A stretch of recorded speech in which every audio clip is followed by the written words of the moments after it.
Assalamualaikum warahmatullahi wabarakatuh. Om Swastiastu, Namo Buddhaya, salam kebajikan.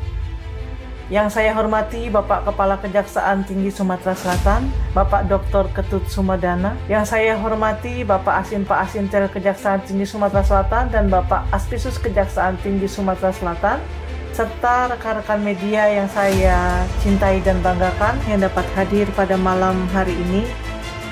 Pada hari ini, kita akan melaksanakan press release yang nanti akan disampaikan oleh Bapak Kepala Kejaksaan Tinggi Sumatera Selatan, Bapak Dr. Ketut Sumedana. Untuk waktu dan tempat, kami mohon persilahkan kepada Bapak Kepala Kejaksaan Tinggi Sumatera Selatan. Pada malam hari ini ada dua perkara yang kami sampaikan, kami umumkan. Pertama adalah perkara tentang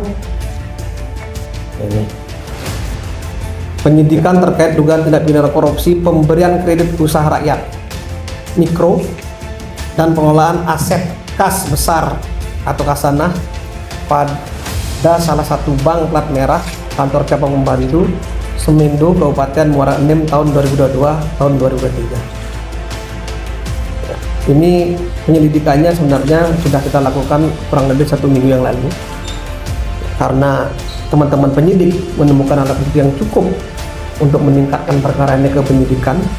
Pada malam hari ini tim penyidik menyatakan kasus ini ditingkatkan ke penyidikan dengan estimasi kerugian negara kurang lebih 12 miliar atau 210 juta. Dan penyidik pada perkara ini telah melakukan satu pemeriksaan sebanyak 25 orang, baik dari internal bank maupun dari pihak swasta maupun dari masyarakat. 31 orang ya, 31 orang yang telah melakukan satu pemeriksaan. Kemudian yang perkara kedua, pada malam hari ini juga tim penyidik telah melakukan pemeriksaan secara intensif mulai dari tadi pagi terhadap perkara dugaan tindak pidana korupsi pemberian fasilitas pinjaman kredit dari salah satu bank plat merah juga kepada PT BSS dan PT SAL. Ya, mungkin teman-teman media sudah ramai membicarakan ini. Dan pada hari ini tim penyidik menetapkan 6 orang tersangka, yaitu tersangka WS selaku direktur di PT BSS tahun 2016 sampai dengan 2011 dan sampai sekarang. Yang bersangkutan pada hari ini ditetapkan sebagai tersangka namun tidak dilakukan penahanan karena alasan yang bersangkutan belum datang dan alasan sakit, ada suratnya. Kemudian yang kedua yaitu MS selaku komisaris PT BSS dalam periode 2016 sampai 2022. Dan yang ketiga adalah DO yaitu selaku junior analis kredit grup analisa resiko kredit divisi kantor pusat salah satu bank plat merah tahun 2013. Kemudian yang keempat ED selaku account officer atau EO atau relationship manager di agrobisnis kantor pusat salah satu bank plat merah juga 2010-2012. Kemudian yang kelima ML selaku junior analis kredit grup analisa risiko kredit divisi kantor pusat salah satu bank plat merah 2013. Kemudian keenam adalah RA selaku relationship manager divisi agrobisnis kantor pusat salah satu bank plat merah 2011-2019. Dan nomor urut 2 sampai 6 berarti 5 orang ini hari ini kita lakukan proses penahanan selama 20 hari ke depan. Adapun pasal yang disangkakan oleh teman-teman penyidik yaitu pasal 2 Yunto pasal 18, pasal 3 Yunto pasal 18 Undang-Undang Nomor 31 tentang korupsi sebagaimana telah diubah ditambah dengan Undang-Undang Nomor 20 tahun 2001 tentang perubahan atas Undang-Undang Nomor 31 tahun 1999 tentang tindak pidana korupsi, pasal 55 ayat 1 ke 1 KUHP Yunto pasal 64 KUHP tindak pidana. Kemudian estimasi kerugian terhadap perkara ini sudah ada perhitungan kerugian negaranya ya, kurang lebih 1.689.477.493 rupiah. Ini estimasinya. Dan sampai saat ini sudah dilakukan suatu penyitaan aset yang sudah dilakukan pelelangan oleh penyidik sebesar 506 miliar 150 juta.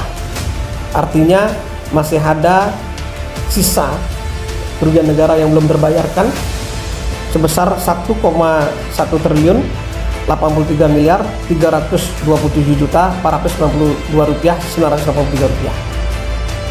Ini akan terus kami upayakan pola-pola proses-proses penyitaan ke depan. Terkait modus operandi yang berkaitan dengan penanganan perkara PT BSS dan PT SAL. Dalam perkara ini modus operandinya adalah bahwa pada tahun 2011 PT BSS melalui direktur, yakni Saudara WS, mengajukan permohonan kredit investasi kebun inti dan plasma atas nama PT BSS berdasarkan surat permohonan nomor 311 garing BSS garing FRPI garing 7 Romawi garing 2011 sebesar 760 miliar 856 juta rupiah. Selanjutnya mengajukan juga permohonan kredit PT SAL pada tahun 2013 dengan manajemen Saudara WS mengajukan permohonan kembali kepada Kantor Pusat Bank Plat Merah Jakarta Pusat dengan surat nomor 01 garing PT SAL garing DIR YT garing 5 Romawi garing 2013 tanggal 28 Mei 2013 perihal permohonan kredit investasi pembangunan kebun kelapa sawit inti dan plasma sebesar 677 miliar rupiah. Dalam proses pelaksanaan di lapangan, Direktur Utama PT BSS yang aktif melakukan sosialisasi ke petani plasma dan juga berhubungan langsung dengan instansi terkait untuk memperlancar proses permohonan pengajuan pinjaman kredit tersebut.